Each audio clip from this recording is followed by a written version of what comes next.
Baik, Assalamualaikum warahmatullahi wabarakatuh. Kita hari ini akan membahas beda skripsi, tesis, dan disertasi untuk menjadi dasar agar karya kita itu sesuai dengan standar yang ditentu. Pada level skripsi, biasanya application atau aplikasi, yaitu menerapkan atau uji teori.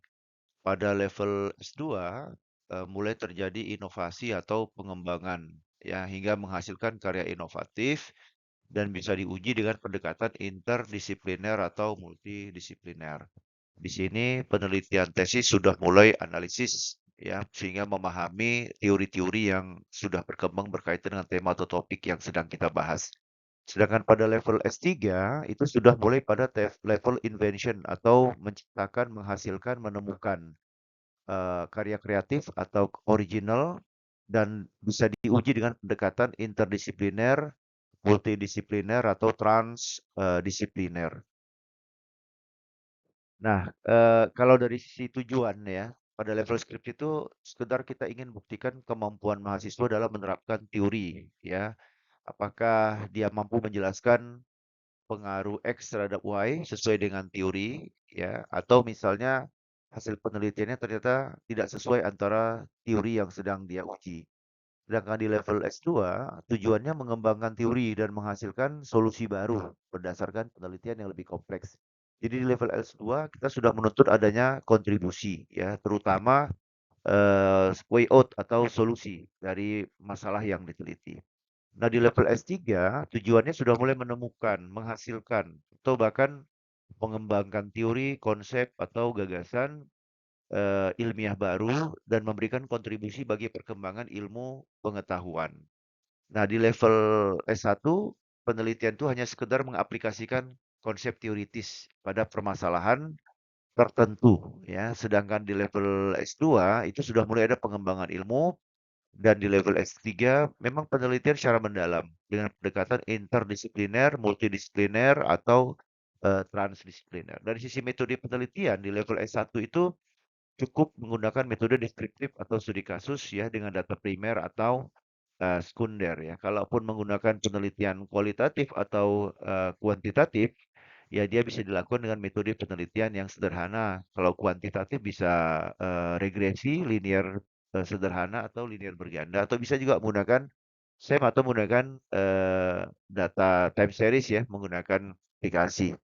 Sedangkan di level tesis, dia sudah mulai menggunakan metode kuantitatif, kualitatif, atau mixed method ya, dengan analisis yang lebih mendalam.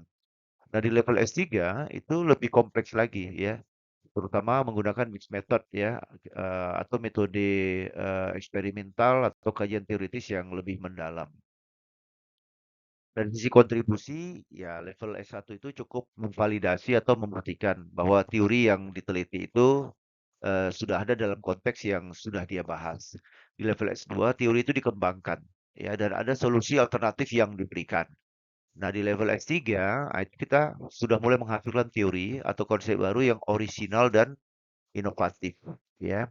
Nah, lalu dari sisi kualifikasi, dari sisi publikasi, sifat karya ilmiah dan outputnya, ini memang berbeda ya. Kalau level S1 itu tidak wajib publikasi di jurnal eh, yang bereputasi nasional, internasional, tidak ya. Jadi cukup bisa skripsi dilaporkan dalam bentuk repositori, bisa juga nanti diterbitkan dalam jurnal ya, atau jurnalnya itu bisa saja nanti jurnal yang terindeks Sinta tidak terlalu tinggi juga boleh. Nah, level tesis itu sudah mulai berat ya, minimal satu artikel dipublikasikan di jurnal nasional terakreditasi atau boleh juga di jurnal internasional ya. Dan di disertasi itu jurnal artikelnya publikasi di international prestasi. Nah, lalu dari sisi tanggung jawab dan tingkat kesulitan ya.